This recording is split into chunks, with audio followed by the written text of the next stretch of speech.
Muy preocupante. De hecho, para agravar todavía más el escenario, hoy está habiendo una audiencia pública convocada por el ENARGAS, que es el ente nacional regulatorio del gas, que a nosotros potencialmente nos puede llegar a afectar porque los empresarios del sector están pidiendo aumentos de un 450%, aumentos mensuales, eventualmente para que llegue a ese número. Y acá pasó que, pongamos en contexto, la garrafa de gas es algo totalmente dependiente, muchísimas familias chaqueñas, Claro. es algo que forma parte de la esencia para cocinar, para calefaccionarnos, etcétera.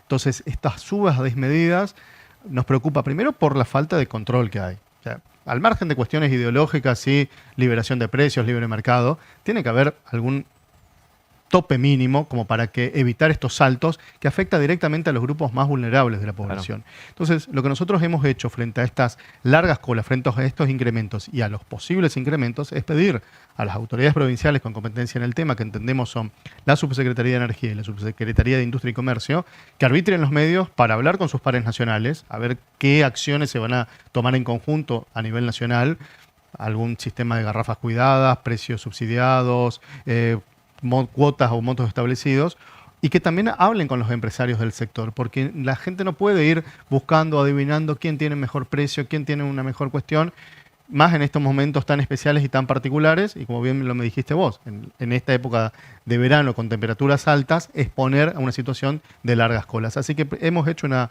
presentación a las autoridades correspondientes simplemente para poder trabajar en conjunto y arbitrar las medidas necesarias para que la gente pueda acceder a una garrafa de 10 kilos, que es la que más se utiliza, pero a un precio realmente razonable y acorde con nuestra economía. Claro, y esto tiene un valor social, la garrafa, ¿no? Porque todo el mundo lo necesita, o sea, no es algo que uno puede prescindir de no ir a comer un fin de semana a un bar, pero no puede prescindir de no tener una garrafa. Absolutamente, y en una provincia como la nuestra, donde todo lo que es la red de conexión domiciliaria del gas todavía no está prácticamente en un alcance masivo, es muy chiquito, pues, son muy pocas las familias que cuentan con distribución de gas natural. Entonces, tanto el cilindro de 45, que aún no se ha disparado en proporción lo que ha aumentado la garrafa de 10 o 12 kilos, que es esencial y vital para cada economía chaqueña, Claro.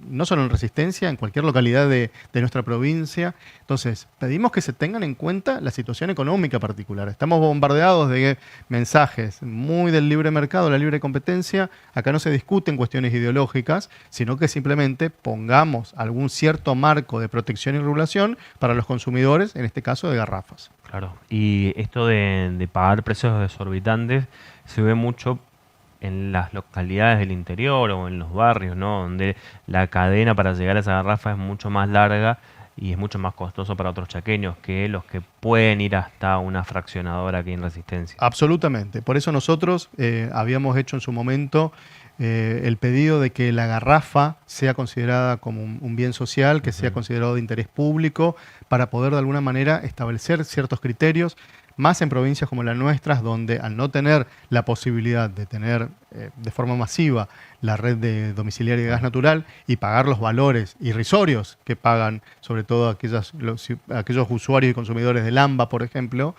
que se pueda declarar de interés público algo que es esencial y del cual más del 70% de las familias chaqueñas utilizan la garrafa de 10, 12 y 15 kilos.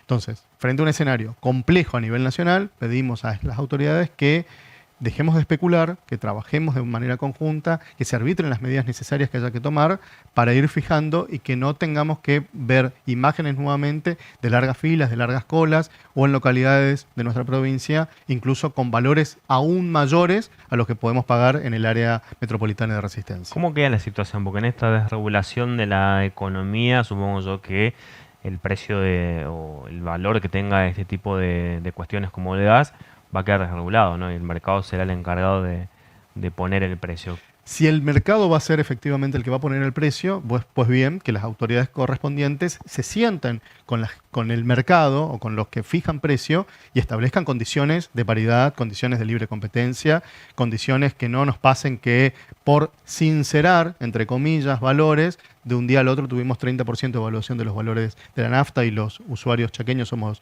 los que más estamos pagando, casi te diría, junto a Formosa y Corrientes, los valores más altos a nivel de combustibles, que ya lo veníamos pagando, es cierto, pero que los saltos eran periódicos y a una proporción más o menos 3, de que no 4%. impacto. 3-4%, y que cuando los valores pasaban eso, desde la Defensoría del Pueblo incluso habíamos pedido que no se excedan y que las dos últimas tres alzas se logró que el aumento sea del 4%. Entonces, si se va a jugar con las reglas del libre mercado, que se sienten con los que se tengan que sentar, que se generen las mesas de diálogo que se tengan que hacer y que se puedan fijar precios para que el usuario no pague precios desorbitados o que directamente sea un imposible acceder a un bien de primera necesidad como es una garrafa de 10, 12 o 15 kilos. Bien, y en torno a lo que tiene que ver con la energía eléctrica, se anunciaba hace semanas atrás de la empresa provincial de que va a haber aumentos.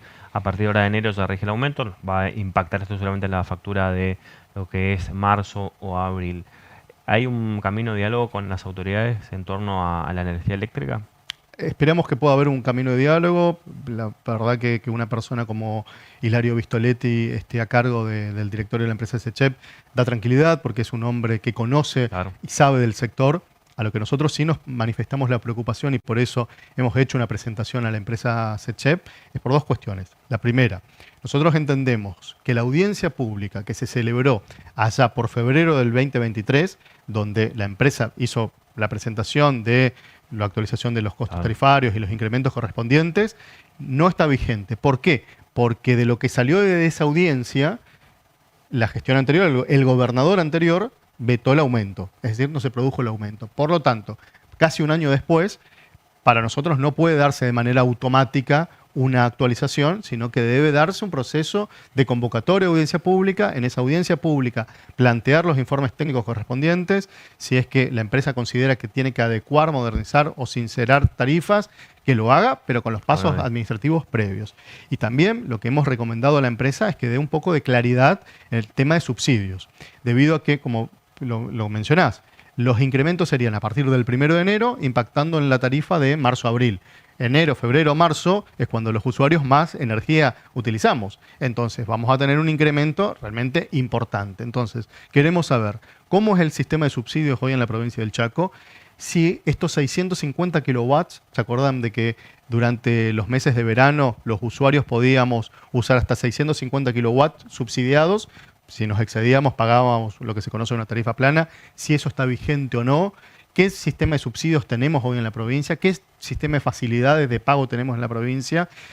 ¿Cómo es el tema de la tarifa social? Simplemente para darle información al usuario y que el usuario pueda hacer un uso más racional y eficiente de la energía, que bueno, también el directorio de SECHEP ha avanzado un poco en ese sentido.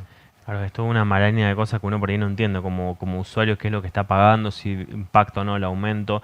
Pero bueno, usted hablaba acerca de esta media, ¿no? El aumento que vetó Capitanizo se le puede aplicar ahora. Sí o sí tiene que haber una audiencia pública, cual fue anunciado que se iba a hacer, pero en febrero. O sea que en enero no deberían aumentar. Absolutamente. Legalmente.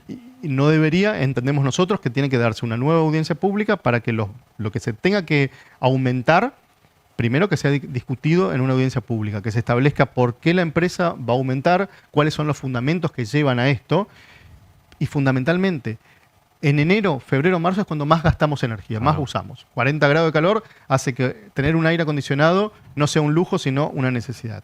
Entonces, si vamos a ser más racionales y eficientes en la energía, también pongamos en claridad qué es lo que vamos a pagar realmente de energía. Claro. Eso se hace en una audiencia pública. Así es. Bien, ¿cómo queda, por ejemplo, estamos en una época en la que colapsa mucho el sistema y cuando colapsa el sistema hay corte de luz, sube la tensión, nos queman los electrodomésticos muchas veces? ¿Cómo es la forma de reclamar y que verdaderamente tenga una vía de solución o de resarcimiento cuando a uno se le quema un electrodoméstico cuando pasa esto que es muy habitual en el verano?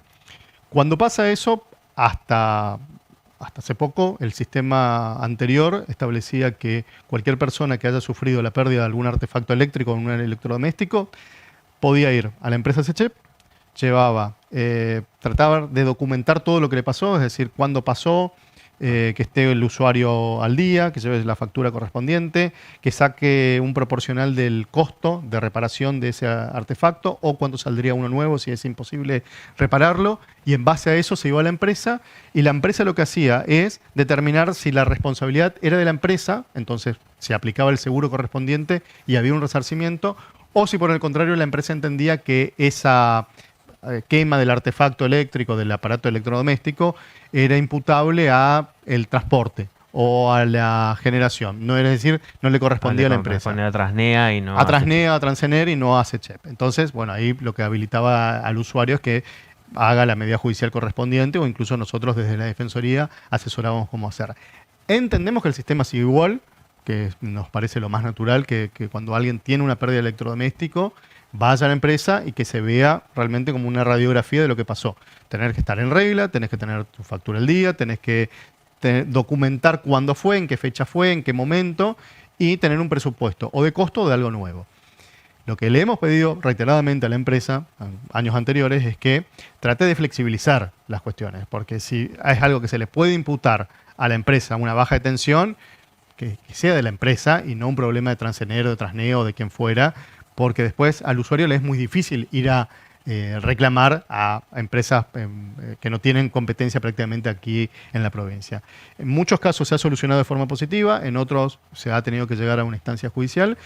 Apelamos y entendemos que el sistema sigue vigente, es decir, cualquier persona que tiene un artefacto sabe que puede ir a CECHEP, hacer el trámite correspondiente y si no, puede ser asesorado en la Defensoría del Pueblo, en Santa Fe 328, sobre cómo llevar y seguir su reclamo. Así es.